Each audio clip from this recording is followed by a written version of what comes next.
What's up, everybody? Welcome back. This will be part 2 of the simple chef knife build. This is what we got so far. In the first part of the video, we did basically the grinding to the shape and all that stuff. Today we're going to do some bevel grinding and a little bit of hand sanding probably. We're going to get it pretty much ready for a handle. That's where I want to be at the end of this video.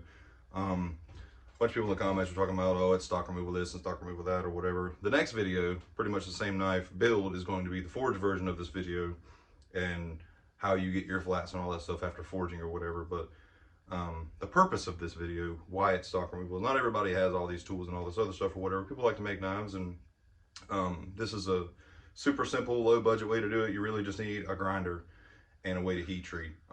So anyway, what we're gonna do is we're gonna jump into some grinding.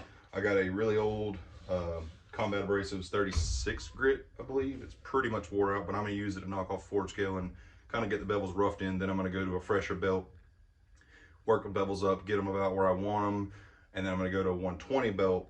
And with the 120, I'm going to kind of clean everything up, and then from there I'll probably go hand sanding. I might do a 320 belt. I have a pretty good 320 belt I might take some of the scratches out with, but I'm going to go down to 80 grit anyway for hand sanding, because I'm going to do like a satin finish on this, and I'm going to do like a forced patina with some ferrochloride acid to kind of give it that gray wash kind of finish on it or whatever.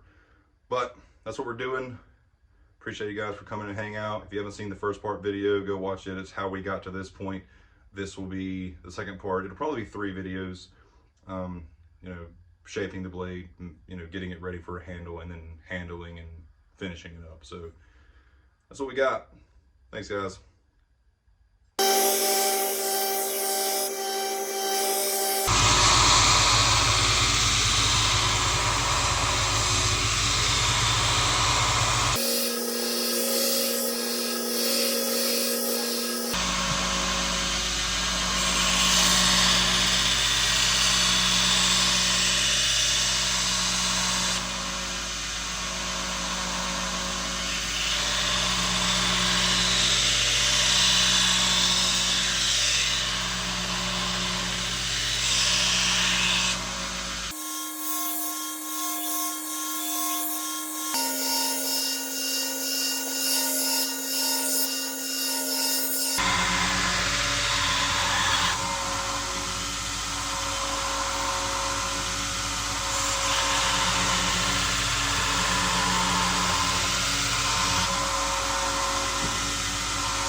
This is where we're at off of the 60 grit. I got the bevels brought up pretty far. I left a little bit of forge scale on the top. I kind of changed my mind, how I do all the time in videos like this. Since I'm going to do the rough edge or whatever, sometimes with like brute to forge knives that have the little forge scale at the top, it probably won't work, but this is stock removal. This is just very light forge scale. But you get like this cool little like lighter contrast line before the black. So I'm gonna go for that. If it doesn't work, then I'll just hand sand it off and we'll just do the satin finish like I was talking about. But anyway, this is off of 60 grit. Now we're gonna go to I think 120 is my next belt I got over there. Clean the bevels up a little bit. They're pretty much to thickness. I got a nice distal taper ground in, which is the great thing about forging. You could forge all this stuff in and save heaps of money on abrasives. But if you don't have an anvil and hammer, or you're not that great with a hammer or whatever, it can be done with a grinder. You probably won't be able to see it, but it can be done.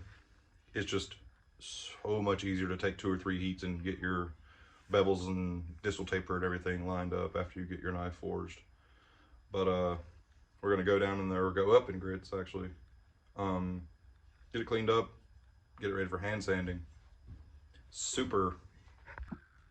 One quick thing before we go to this higher grit belt, because the edge of this knife is pretty thin and you don't want to burn it because this is post heat treat, if you don't have a VFD to where you can slow down your belt, what you can do is you can saturate the belt a little bit. That helps too, but just very, very, very light pressure on the belt you know, quick little bumps on the belt and kind of easing it across it with barely any pressure, because basically at 120 all you're doing is getting your 60 grit and the 80 grit scratches out of it. So super light pressure, go to water, super light pressure, and you know, just kind of take your time with it if you can't slow the belt down. So that's what I do.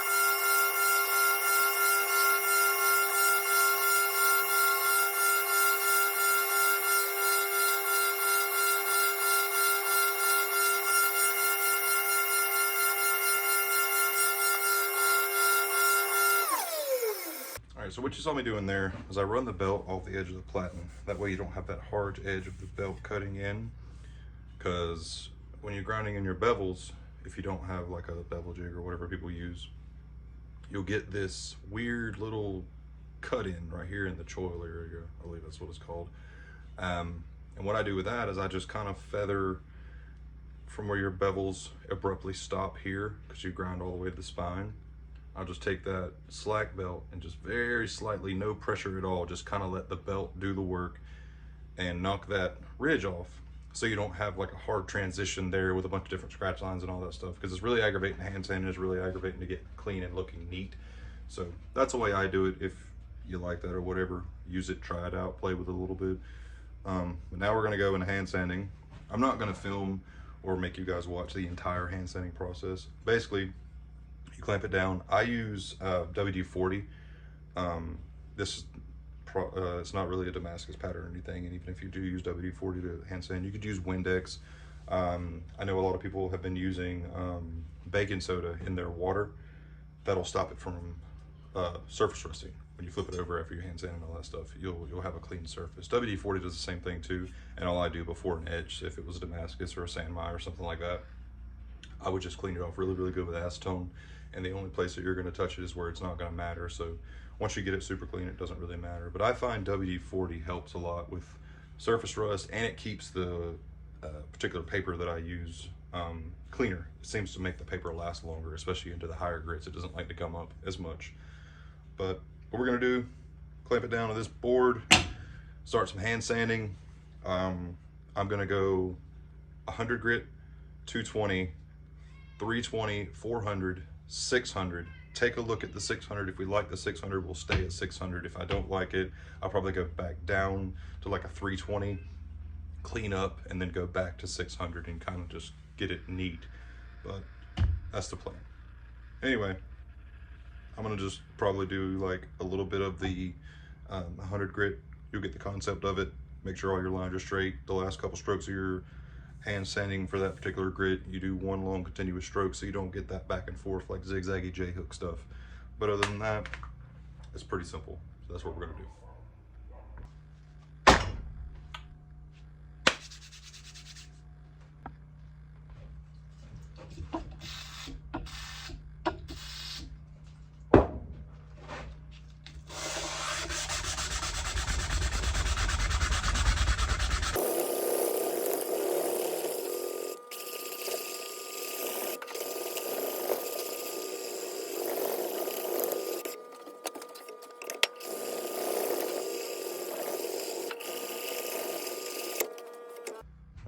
So there we are. I'm at 320. I'm gonna wipe it off and take a look at it.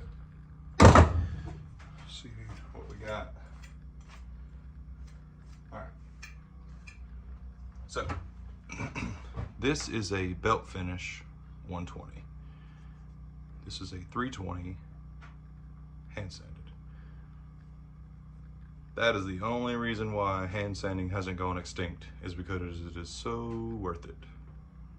We have terrible lighting in here, but it's very neat. So I'm gonna do this side. I'm probably gonna stop at 320. Like I said, I'm gonna etch it and kind of get like a gray wash kind of scuff patina it on it.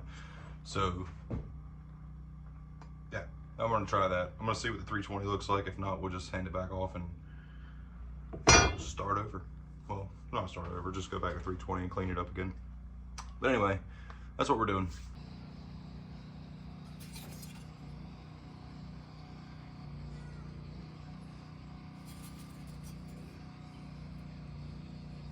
All right, so we're off the hand sanding little block, and I'm pretty good with where it's at. Got it cleaned up. There's a couple little scratches here and there, nothing major. Anyway, I'm gonna knock it off for the video right there. I don't want to put too much in the video because these videos are kind of talky. I'll probably do like a sped through full version of the build without all the, hey, this is what you do, you know, whatever in it. Anyway, so that's where we're gonna knock it off there today. Pretty excited with the way it's coming along. It's a neat little build. Like I said, if you haven't seen the first part, what we're doing for this project is I'm doing like a breakdown of like a simple stock removal chef knife build. The next video I'm planning on doing a forge build of something about the same same shape. So yeah, this is just guys that don't have a lot of tooling. They have maybe a grinder or a drill press or even a hand drill or whatever the case may be, and they want to make a cool knife. It's not that hard. You just gotta get your order of operations down and figure out how you're gonna do it, get your profile and everything, and just put some time into it. And the more time you put into it and the more you do your research and figure out what you can and can't accomplish with the tooling that you have, the better your product will come out to be. I mean, even if it's something for yourself or, you know, something that you've never even made a knife before and you want to try it. That's kind of the purpose of these videos, to show people that if you want to do it, put some time into it, want it bad enough, and it'll happen. You just got to do it. There's no like magic to the process or whatever. It's just not really hard work, but tedious work.